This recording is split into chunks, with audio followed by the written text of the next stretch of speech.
नमस्कार, न्यूज 18 लोकमत डिजिटलमध्ये तुमचं स्वागत आहे। मी वैभव सोनवणे।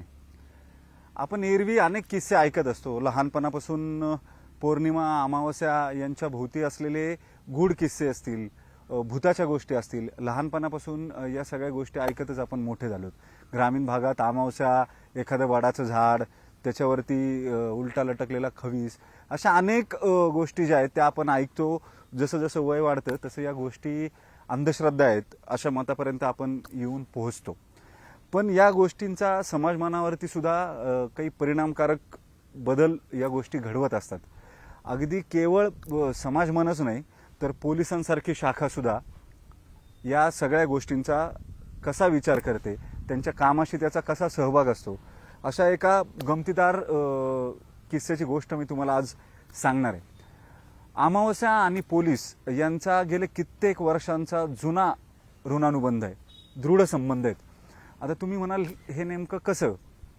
अशा खूप गोष्टी आपल्या आजूबाजूला घडत असतात ज्या गोष्टींमुळे परिणाम जो आहे तो सगळ्याच गोष्टींवरती घडत असतो, आपल्या कामकाजावरती घडत असतो, कामकाज करायच्या पद्धतींवरती घडत असतो। अमावस्या आली की एखादी वाईट गोष्ट घडते किंवा अमावस्येला वाईट गोष्टी घडतात हे लहानपणापासून आपल्या मनावरती बिंबवण्यात आले। पण ही पूर्णतः अंधश्रद्धा आहे का? तर ही पूर्णतः अंधश्रद्धा नाहीये। काही गोष्टी या घडतात आणि या गोष्टी घडताना त्याचा परिणाम समाज मनावरती होतो। अमावस्या म्हटलं की अंधार, अंधार आणि गुन्हे यांचं एक जुनं समीकरण आहे आणि जिथं गुन्हे येतात तिथं पोलीस येतात। म्हणूनच अमावस्या आणि पोलीस यांचा जुना संबंध आहे। पुणे पोलिसांच्या इतिहासामध्ये गेल्या 40 वर्षात 50 वर्षामध्ये अमावस्या आणि या अमावस्येचा पोलीस बंदोबस्त हे एक रूढ अर्थानं रुळलेलं समीकरण आहे। तुम्ही महाराष्ट्रातल्या ग्रामीण भागामध्ये किंवा अगदी पश्चिम महाराष्ट्रात सुद्धा गेलात तर तिथं या अमावस्येचे गेले 50 वर्ष लगोलग नोंद केलेले बंदोबस्त जे आहेत ते तुम्हाला पोलिसांच्या अभिलेखावरती आढळून येतात। आता तुम्ही म्हणाल यात काय विशेष आहे, या बंदोबस्ताचं नेमकं काय आहे? तर याची गंमत अशी आहे की या बंदोबस्ताचं मूळ कारण जे आहे ते अमावस्येच्याच दिवशी हा बंदोबस्त किंवा रात्री गस्त, तपासणीचे नाके, चौक्या ज्याला म्हटलं जातं, या सगळ्या लावायची पद्धत ही वर्षानुवर्ष पोलीस पाळत आलेत। आता हे का? आता काळ बदललाय, पोलिसिंगच्या पद्धती बदलल्यात, असं जरी असलं तरी अजून सुद्धा ग्रामीण भागांमधले पोलीस जे आहेत त्यांच्या अभिलेखावरती तुम्हाला अमावस्येचा बंदोबस्त दिसून येतो।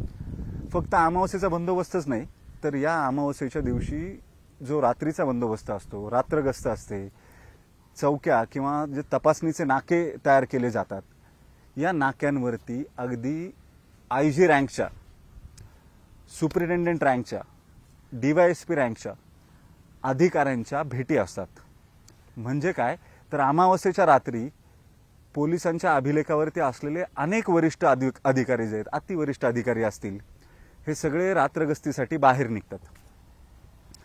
ते बाहेर निघतात का याला सुद्धा एक ऐतिहासिक कारण आहे। याचं कारण गेल्या 40-50 वर्षामध्ये गुन्हे घडायची पद्धत जर बघितली, पाहिली तर या गुन्हे घडायच्या पद्धतीमध्ये सगळ्यात महत्त्वाची जी गोष्ट होती ती म्हणजे पूर्वीच्या काळात काही ठराविक टोळ्या ज्या आहेत, ज्या काही जाती जमातींच्या असायच्या, त्यांनी घातलेले दरोडे किंवा त्यांनी केलेले गुन्हे हे अतिप्रचंड गंभीर अशा स्वरूपाचे गुन्हे असायचे।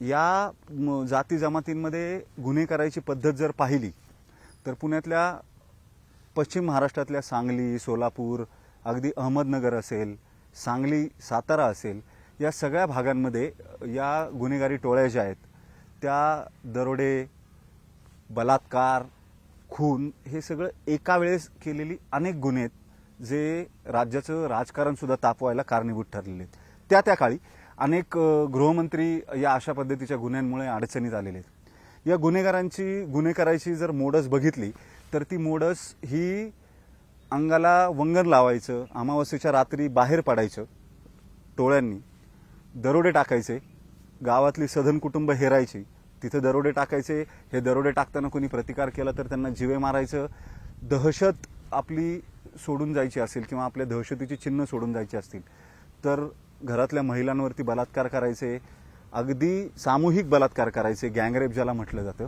असे अत्यंत गंभीर स्वरूपाचे गुन्हे ज्यानं राज्य हादरून जायचं असे गुन्हे यापूर्वी अनेक वर्ष घडत आलेले आहेत। गेले साधारण 30 ते 40 वर्ष या ग्रामीण भागामध्ये या अशा पद्धतीच्या गुन्ह्यांची प्रचंड दहशत आहे। त्यामुळे अमावस्येच्या रात्री प्रकाश नसतो, उजेड नसतो, वंगण लावलेली किंवा काळं द्रव्य लावलेले हे दरोडेखोर जे आहेत ते दरोडेखोर कुणाच्या हाती लागत नाहीत, दिसून येत नाहीत सहसा पटकन। त्यामुळे ही गुन्ह्याची सोपी मोडस होती। एखाद्या ठिकाणी जायचं, कुणाच्या हाताला न लागायचं, दिसून न यायचं, अशा सगळ्या गोष्टी असल्यामुळे या गुन्ह्यांच्या तपासामध्ये प्रचंड मोठ्या अडचणी यायच्या। आणि मग पोलिसांच्या अतिवरिष्ठ अधिकाऱ्यांमध्ये जेव्हा याच्या चर्चा व्हायच्या त्यानंतर हे गुन्हे घडल्यानंतर त्याचा तपास करण्यापेक्षा हा तपास करायच्या ऐवजी गुन्हा घडूच नये यासाठी प्रयत्न काय करता येतील यावर जेव्हा खल झाला वरिष्ठ अधिकाऱ्यांमध्ये, तेव्हा ग्रामीण भागामध्ये असे जे आयसोलेटेड स्पॉट्स म्हणतो आपण किंवा निर्मनुष्य जागा ज्याला म्हटलं जातं, या निर्मनुष्य जागांवरती बंदोबस्त लावायचे, चौक्या लावायच्या, गस्ती पथकं नेमायची, जेणेकरून या अशा पद्धतीचे दरोडेखोर किंवा गुन्हेगार जे आहेत हे अमावस्येच्या रात्री बाहेर निघाले तर त्यांच्यावरती वचक राहायला हवा, पोलिसांचं आपल्यावरती लक्ष आहे म्हणून। या सगळ्या गोष्टींचं गांभीर्य जे ते वाढवण्यासाठी धोरणात्मक बदल म्हणून पोलिसांच्या या रात्रगस्तीसाठी, खास करून अमावस्येच्या रात्रगस्तीसाठी वरिष्ठ अधिकाऱ्यांनी या गस्ती नाक्यांवरती यायची पद्धत रूढ केली, ज्यामुळे या बंदोबस्तावरती असलेले अधिकारी कर्मचारी असतील हे सुद्धा जास्त सजग राहायला लागले। आपले अतिवरिष्ठ अधिकारी आपल्यासोबत या बंदोबस्तांना स्वतः हजर राहतात, त्यामुळे त्याचं गांभीर्य काय हे कर्मचाऱ्यांच्या लक्षात यायला लागलं आणि त्यातून अनेक गोष्टी घडल्या। या अशा गोष्टी घडल्या ज्याच्यामध्ये पोलीस आणि या दरोडेखोरांमध्ये एक सुप्त संघर्ष सुरू झाला। आम्ही बाहेर पडल्यानंतर अनेक घटना ज्या आहेत त्या अनेक घटना पोलिसांनी रोखल्या। दरोड्यासारख्या, खुनासारख्या, बलात्कारासारख्या गंभीर गोष्टी ज्या आहेत या गंभीर गोष्टी पोलिसांनी प्रचंड प्रयत्न करून रोखल्या।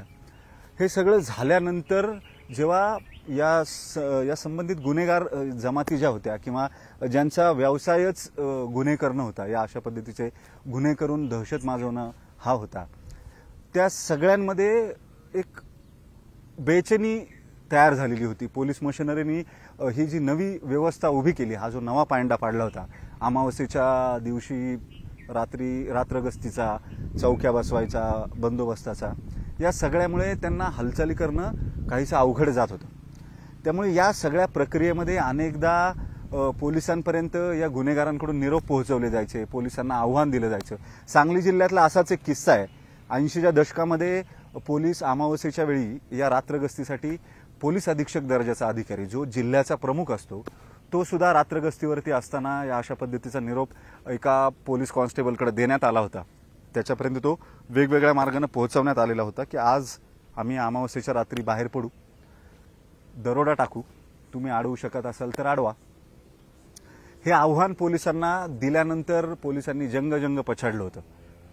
मात्र या सगळ्या प्रकरणामध्ये दरोडेखोरांनी शक्कल लढवली आणि आधी केलेला गुन्हा ठरलेल्या वेळेला न करता तो आधीच केला, ज्याची माहिती पोलिसांना नंतर मिळाली। मग त्याचा तपास झाला, ते प्रकरण राज्यभर गाजलं, त्या दरोडेखोरांना अटक सुद्धा करण्यात आलेली होती। सांगलीतल्या या प्रकरणाचा या सगळ्या बंदोबस्ताशी कायम संबंध जोडला जातो। अगदी काल परवा सुद्धा जी अमावस्या होऊन गेली, या अमावस्येला सुद्धा म्हणजे आता साधारण 40-45 वर्ष झाली असतील पोलिसांच्या अभिलेखावरती या बंदोबस्ताची नोंद आजही असते। दर अमावस्येच्या 3 दिवस आधी जिल्हा मुख्यालयातून सगळ्या पोलीस ठाण्यांना निरोप जातात। हे बंदोबस्ताचे चेकपॉइंट्स कुठे असतील ते सांगितलं जातं, गस्तीचे नाके कुठे असतील ते सांगितलं जातं, सगळ्या वरिष्ठ अधिकाऱ्यांना या बंदोबस्तासाठी हजर राहायच्या सूचना दिल्या जातात। अगदी पोलीस अधीक्षक दर्जाचे अधिकारी असतील किंवा पोलीस उपमहानिरीक्षक दर्जाचे अधिकारी असतील, हे सुद्धा या अमावस्येच्या रात्री गस्तीसाठी बाहेर पडतात।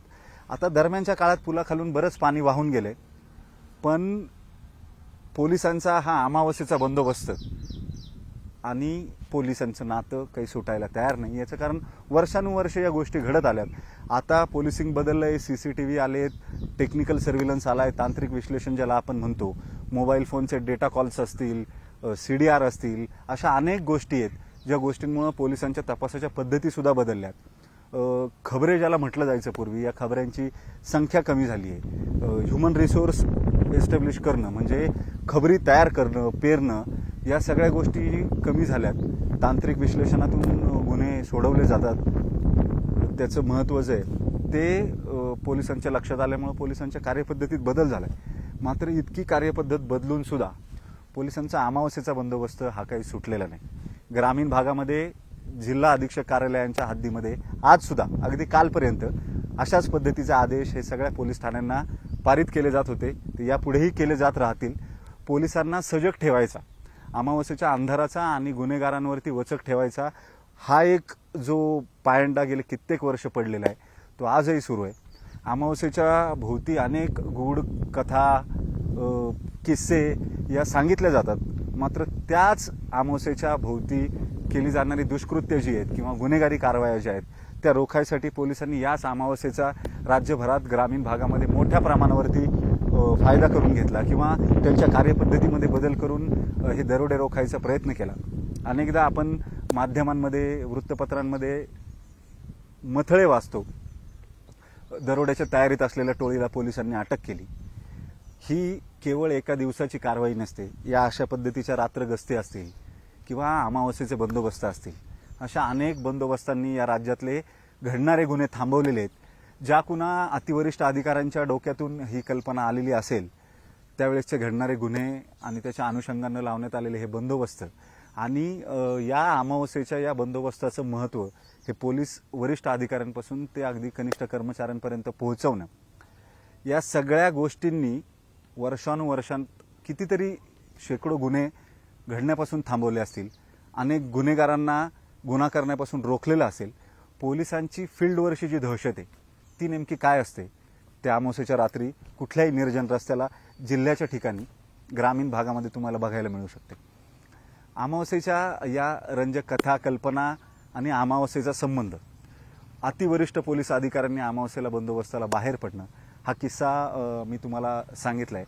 न्यूज 18 लोकमतच्या डिजिटल पेजला लाईक करायला विसरू नका आणि हा किस्सा तुम्हाला कसा वाटला तेही कमेंट बॉक्समध्ये नक्की कळवा. धन्यवाद.